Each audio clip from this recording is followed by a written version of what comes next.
Assalamualaikum warahmatullahi wabarakatuh. Di sini kelompok 3 akan mempresentasikan hasil dari diskusi kami dengan tema penyeleksian DOC (Die of Chicken) di dalam perusahaan atau peternakan besar menurut pandangan Islam dan ilmu peternakan. Sebelum lanjut ke materi, kita perkenalkan dahulu nama anggota kelompok 3. Yang pertama dari saya sendiri, nama saya Naufal Arif Nur Rahman dengan NIM D1A 022054. Dengan saya Fadila Nursa Fitri dengan NIM D1A 022046. Saya Disrina Suraya Nuraini dengan NIM D1A 022043. Saya Wida Salayuna, NIM 61. Saya Dewi Putri Pujatira dengan NIM D1A 022043. Saya Istiara Triagrani dengan NIM D1A 022057. Saya Yudhana Bocawati dengan NIM D1022041. Sebelum kita melanjutkan ke pembahasan, kita ke latar belakangnya terlebih dahulu. Yang pertama itu ada Die out Chicken. Die out Chicken itu adalah anak ayam yang di bawah 10 hari yang digunakan sebagai bibit untuk ternak ayam potong ataupun petelur. Nah, perusahaan atau peternakan besar itu biasanya itu memiliki quality control standar yang tinggi terhadap anak ayam yang akan dijadikan ayam potong ataupun pedaging. Contohnya itu ada di perusahaan ayam broiler yang menginginkan itu hanya Die out Chicken yang memiliki kualitas yang tinggi untuk dipertahankan. Selama proses penyeleksian, beberapa ayam yang tidak sesuai dengan standarnya itu akan dimusnahkan dengan cara pembakaran ataupun penggilingan.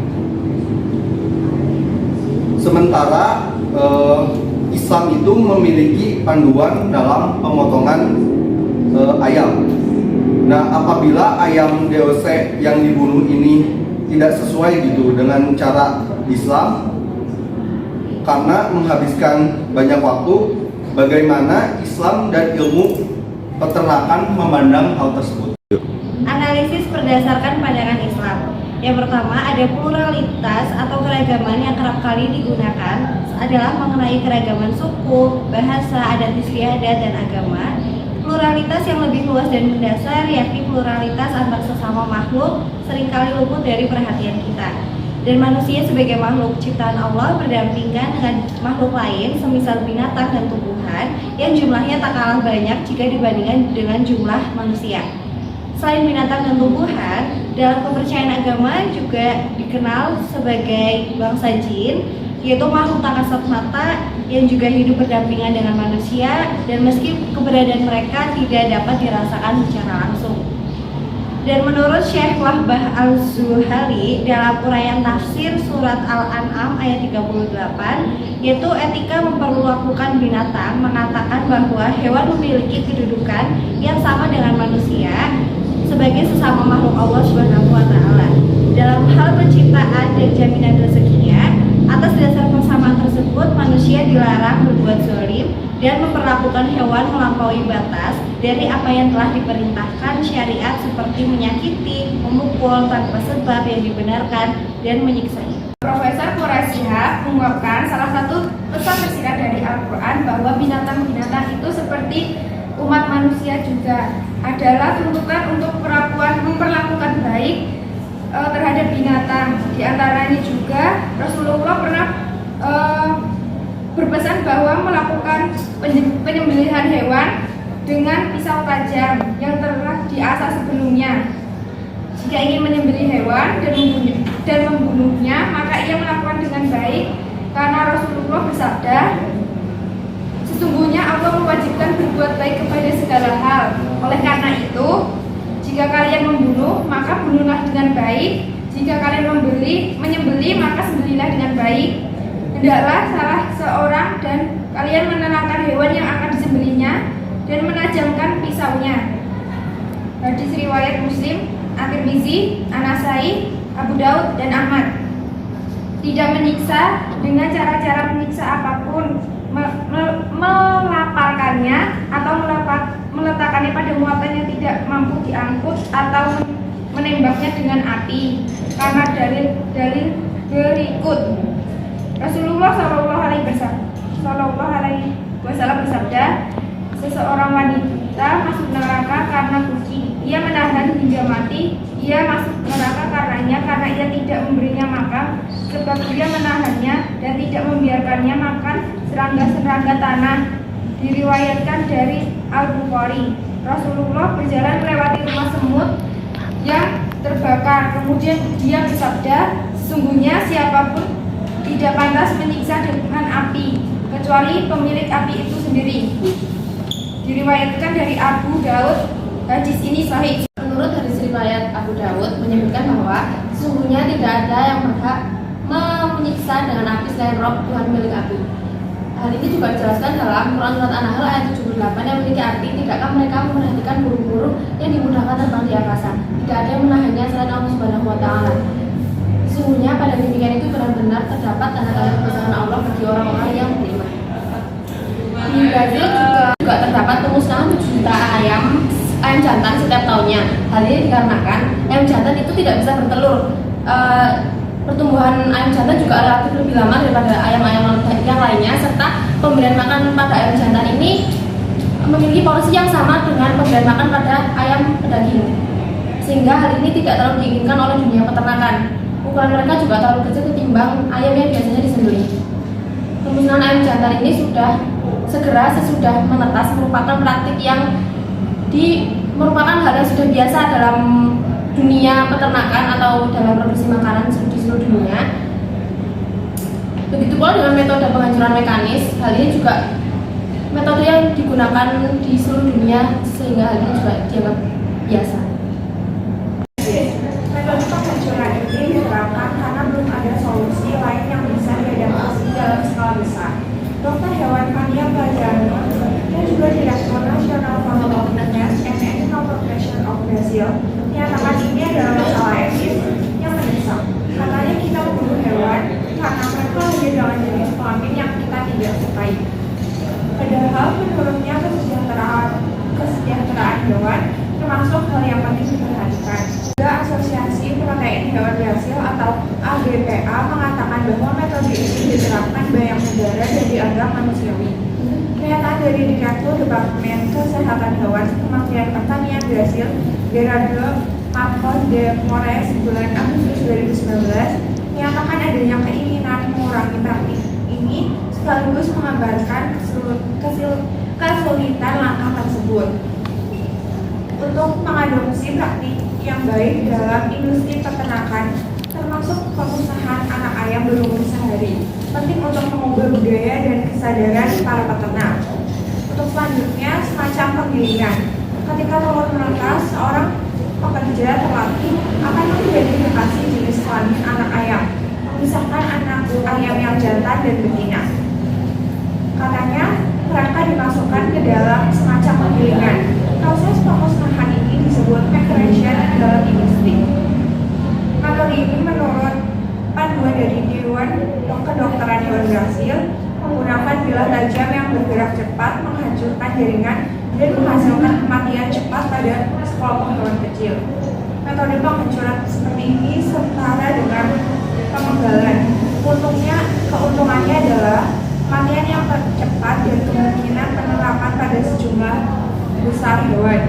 Menurut panduan itu, hasil dari metode menghancurkan ini adalah sejenis bubur yang menurut Kementerian Pertanian Brazil digunakan untuk kompos atau dikubur di tanah. Menurut Brazilian Agricultural Research Corporation atau Embrapa, materi yang didapat dari pemusnahan anak ayam umur sehari ini dicampur dengan cangkang telur dan telur yang tidak menetas bisa diolah untuk menjadi pupuk atau makanan ikan. Berkesadaran. Resolusi dari Dewan Federal Kedokteran Hewan Brasil mengatakan anak ayam yang dibunuh itu adalah makhluk berakal, maka mereka bisa punya perasaan dan mengalami sensasi. Fania Nunes mengatakan banyak ayam yang menderita selama proses pemusnahan berlangsung. Mereka mengalami sakit fisik karena sistem saraf pusat mereka sudah terbentuk, katanya. Nunes menambahkan, anak-anak ayam ini juga memahami apa yang terjadi, sehingga mungkin mereka juga menderita psikologis. Mereka punya kemampuan persepsi indrawi ketika menetas dan bisa memahami lingkungan sekitar mereka, katanya.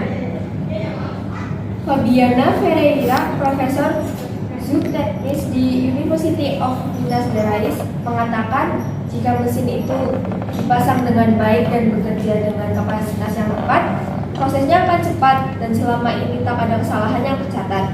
Masalahnya adalah kalau pemeliharaan tidak baik atau mesinnya kelebihan beban. Dalam kasus ini, hewan-hewan itu tak bisa terpenggal dengan segera dan butuh beberapa detik untuk mati, kata Ferreira. Solusi. Menurut Fabiana Ferreira, Profesor Teknis di University of Minas Gerais, inspeksi secara berkala terhadap fasilitas pemusnahan perlu dilakukan. Namun menurutnya, seberapa etis pun kita harus mencoba alternatif, misalnya mengidentifikasi jenis kelamin selagi mereka masih di dalam telur atau bahkan tidak dimusnahkan. Setiap kehidupan di dunia harus punya kualitas, meskipun hanya sehari, katanya. Menurutnya, alternatif yang lebih manusiawi adalah melalui pemenggalan, yang merupakan metode yang cocok untuk unggas yang ringan seperti anak ayam, katanya. Namun, metode ini membutuhkan waktu lebih banyak karena dilakukan satu demi satu dengan operasi manual. Menurut Kementerian Pertanian Brasil, metode ini dianggap tepat oleh Organisasi Kesehatan Hewan Dunia terkait kesejahteraan hewan dan metode kematian yang cepat. Posisi resmi dari Kementerian Pertanian Brasil soal pelarangan pemusnahan hewan ini adalah akan menimbulkan masalah serius lainnya. Soal nasib hewan ini seperti misalnya pengabaian, makanan tak memadai untuk mereka, hingga konsekuensinya pada kesehatan. Membiarkan hewan-hewan ini hidup tanpa dijual dianggap akan membuat masalah baru karena ongkos produksi akan naik, sehingga kegiatan ini tak ekonomis, tambahnya. Di Prancis sudah sepakat untuk melarang praktik permusnahan anak ayam jantan pada tahun 2021 sebagai bagian dari reformasi kesejahteraan hewan. Namun alternatifnya masih diberikan. Dan sedangkan di Jerman, pengadilan memutuskan praktik ini masih bisa dilakukan sementara lagi pencarian alternatifnya yang dilakukan. Satu tim pengendalian di Jerman dan Belanda telah mengembangkan teknologi yang mengidentifikasi jenis kelamin ayam pada tahap inkubasi yang biasanya berlangsung 21 hari. Dengan cara ini, anak ayam jantan bisa dimusnahkan sebelum netas. Kesimpulannya, menurut pandangan Islam, hal tersebut melanggar aturan dari Al-Quran dan hadis. Sedangkan menurut ilmu peternakan, hal tersebut juga tidak sesuai dengan kesejahteraan hewan. Namun masih ada beberapa dunia yang menerapkan penyelesaian DOC dengan cara tersebut. Sementara itu, para ilmuwan Jerman dan juga Belanda mematenkan teknologi baru yang diberi nama dengan SLEDGE. Teknologi ini diyakinkan dapat digunakan untuk mengetahui jenis kelamin anak ayam hanya 9 hari sejak terjadinya pembuahan. Proses ini juga memastikan bahwa hanya telur betina yang menetas setelah 21 hari inkubasi, sehingga untuk anak ayam jantan bisa dipelihara ataupun dijual kepada pasar-pasar. Sekian dari kelompok kami, mohon maaf jika banyak kesalahan yang terjadi. Wassalamualaikum warahmatullahi